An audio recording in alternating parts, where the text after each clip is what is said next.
The most scientific witness is the seismic recording station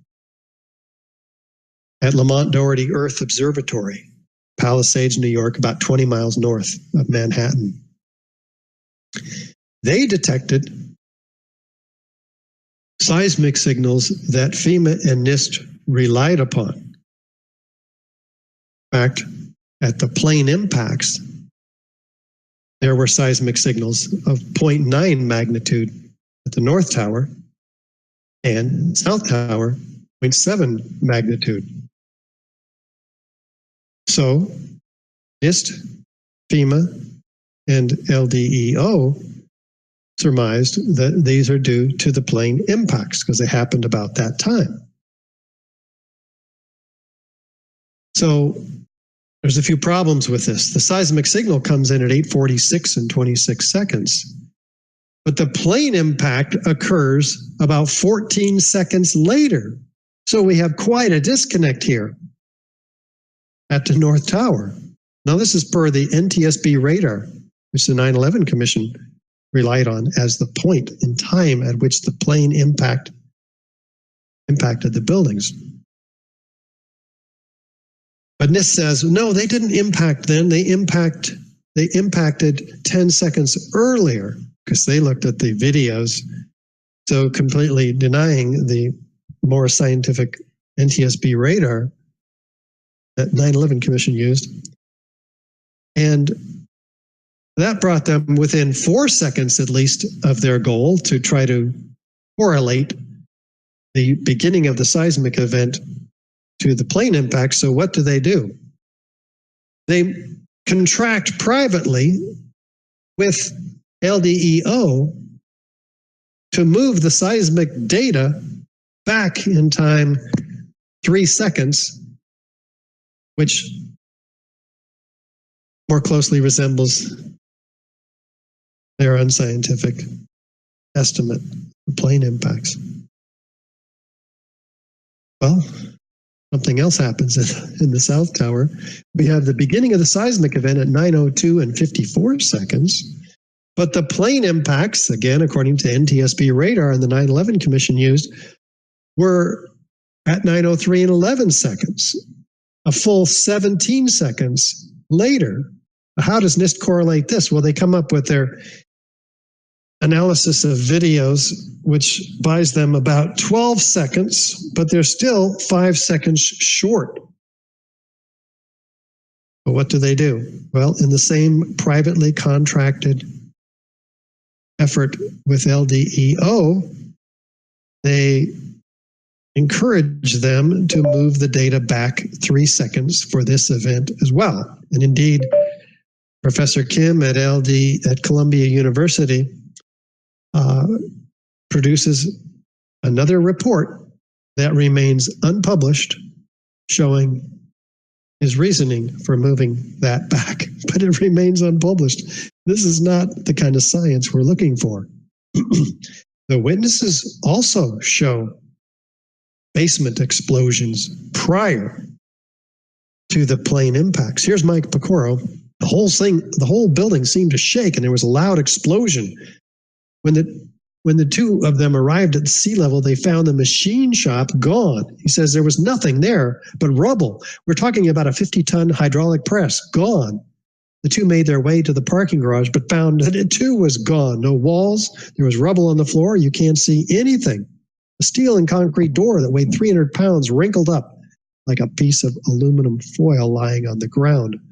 A bomb had gone off in the building. That's down in the basement. And these witnesses describe basement explosions prior to impact of the airplanes. I was a janitor. Like I said, on that day, there was an explosion on the basement, and this is prior to the building got hit by the plane, and then the plane hit. I think a bomb went off in the lobby first, then a plane hit the building. The bomb hit the lobby. A couple of seconds in the first plane hit.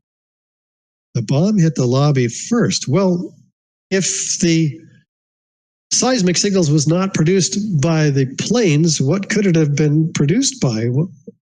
Applied physicist Andre Rousseau says the frequency of the Raleigh waves attributed by LDEO to the impacts were on the order of only 1 hertz. So what's wrong with that? That's very low frequency, 1 cycle per second. But aircraft crash impacts have much higher frequencies, well above 10 hertz and often up to around 100 hertz. These frequencies, interestingly enough, not only don't match what was recorded by the LDEO, but they're filtered out by the LDEO by their 0.6 to 5 hertz band pass filter, because they don't want all these unnecessary waves. They just want to know what earthquakes and consequently explosions, which produce small earthquakes, do. So Rousseau says the range of the instruments doesn't allow for the recording of aircraft impacts, seismic detection. The seismic equipment is designed to detect seismic events like earthquakes and explosions around 1 hertz. Well, as if that's not enough, he says the actual waves generated by the crash had to have been deadened also before hitting the ground even. So this is like a flagpole. The plane is going to deflect it, which it did. That was felt by witnesses in the building before it ever transmits this seismic signal to the ground. Well, guess what? The collapses also are attributed to the cause of the seismic signals that occurred around the time of the collapses. As you can see here, a 2.1 magnitude level event was recorded near the time of the collapse of the South Tower, and of the North Tower, a 2.3 magnitude event. So they suggest that this is due to the debris hitting the ground. But one thing we note is that these are fairly identical collapses, seismically speaking. And we have very different seismic levels associated with each. 2.1 in the case of the South Tower, 2.3 in the case of the North Tower. It doesn't look like much difference, but this is a logarithmic scale. It's more than it's 1.6 times greater energy in the North Tower. So that's unaccountable by the falling of debris onto the ground. In fact, Andre Rousseau, who's written 50 published papers in progressive and mechanical waves and geology, quite the expert, in 2009, he wrote this paper, Were Explosives the Source of Seismic Signals? Emitted from New York on September 11th. He says identical buildings and nearly identical collapses can't produce seismic events of extremely different energy releases on an order of magnitude.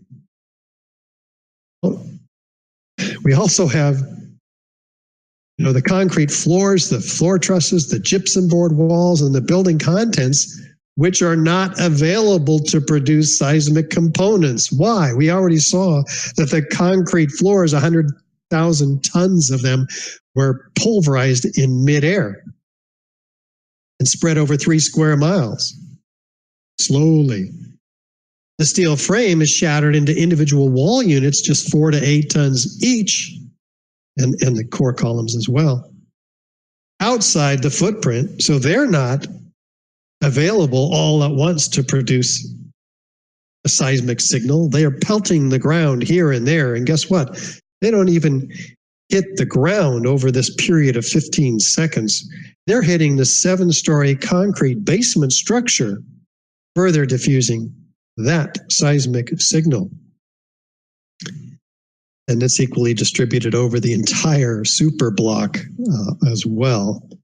So what can be producing this seismic signal? Well, it starts at 9:59:04 for the original LDEO event, and the start of the tower collapse per NIST is at 9:58:59, 5 seconds before. So the debris can't have hit the ground in 5 seconds, right? That took 12 to 15 seconds per the videos. You can see it very clearly and time it. In fact, the debris starts striking the ground at 9:59:11. So we have a huge problem. We don't, but NIST does. And so what do? They go to LDEO and also get this set of seismic signals associated with the time of the collapse moved back 3 seconds as well to more closely associate it with their time of the first debris striking the ground. And this report is not published either. So what can produce the seismic signals? Well, we go to the videos.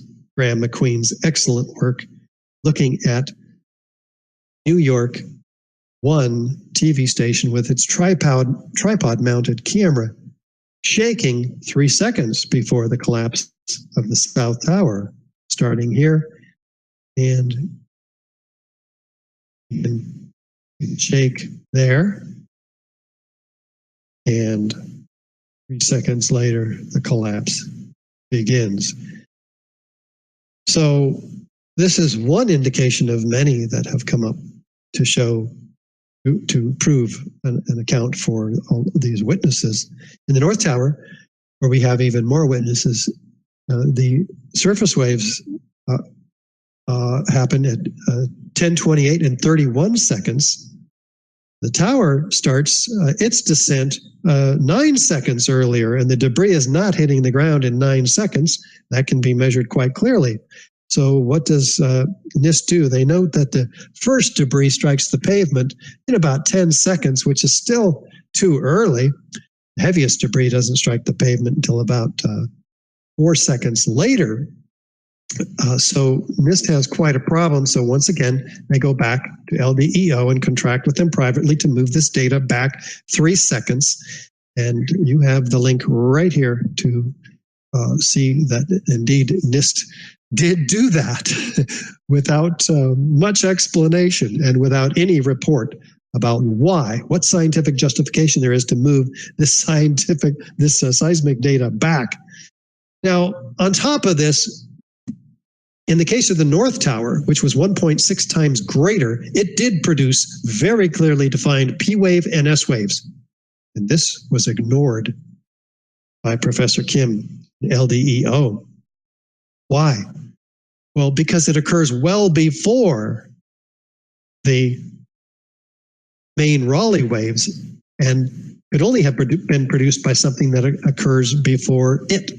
And that's what we're going to be looking at now with further work on the part of Graham McQueen with camera shakes 6 and 10 seconds prior to the start of the tower's descent, which could produce these faster P wave and S waves. Watch this camera shake just 6 seconds prior. This is more obvious, this one. So there's the big shake. And in this case, I believe it's 6 seconds. The tower comes down, just backing up the witnesses that we saw in video. In this case, it's 10 seconds prior to the collapse with this tripod-mounted camera from Etienne Sarré. So here is the shake. See very clearly there. And 10 seconds later, you have the smooth, sudden descent. This also justifies or corroborates the witnesses, dozens of which we heard just today. Now, some say, well, a 110-story building should have produced a much greater magnitude earthquake or seismic event than the 4-story Seattle Kingdom. And this is faulty logic because the Seattle Kingdom has a 25,000-ton roof, which impacts the ground all at once. We're not comparing apples to oranges here at all. So we have others who have summarized this evidence quite well. The work of the Consensus 9/11 panel, David Ray Griffin and Elizabeth Woodward. We have point TT7. Why did the Twin Towers collapse? Recommend that as a great summary of the work that the information we've just provided to you. As well, Andre Rousseau's 2012 work, where explosives are the source of the seismic signals, and Graham McQueen's 2009 exhaustive study of other witnesses like cameras, very scientific witnesses, and Gordon Ross in 2006, seismic proof, 9/11, not what we were told.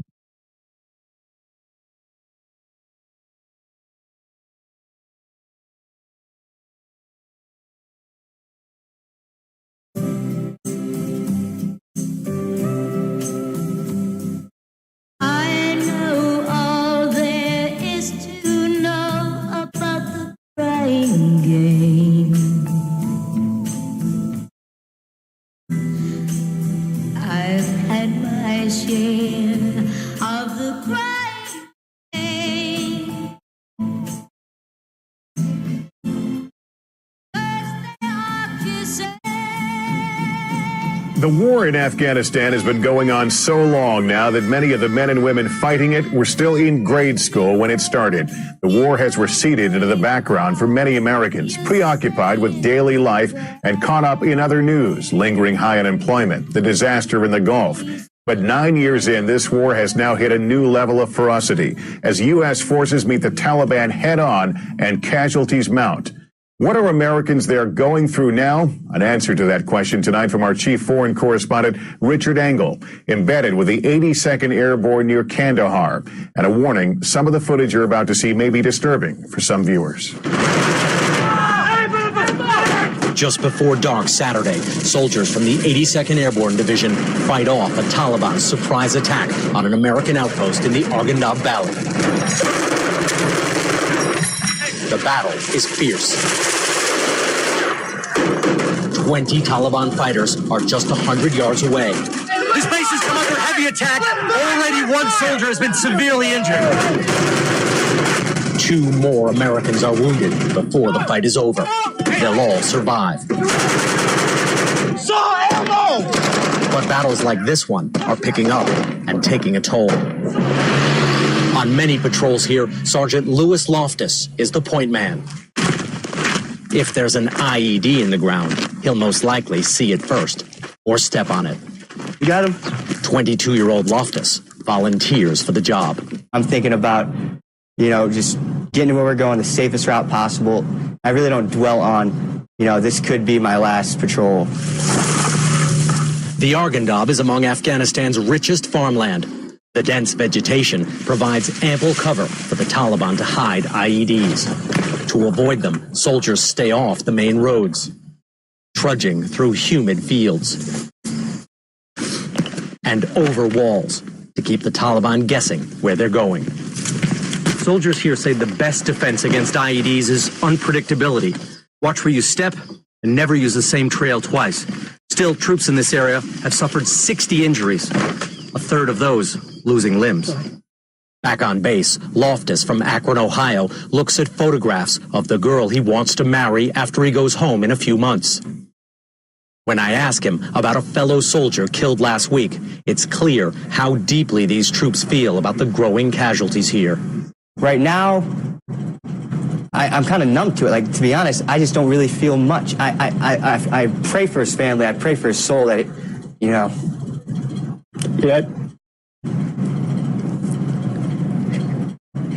I try not to think about it.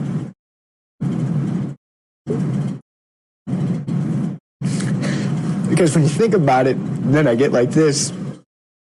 And it's not, I don't... Yeah. So, yeah, everyone deals with their own way. I try to hide it. I try not to think about it because I got to stay 100%. I got to keep a good example in front of the other soldiers. I'm sorry. But when the base was attacked yesterday, emotions are put aside. Loftus fires away on a machine gun, side by side with his unit, still in the fight. Richard Engel, NBC News, Arghandab. We'll be right back. listening to the Corbett Report.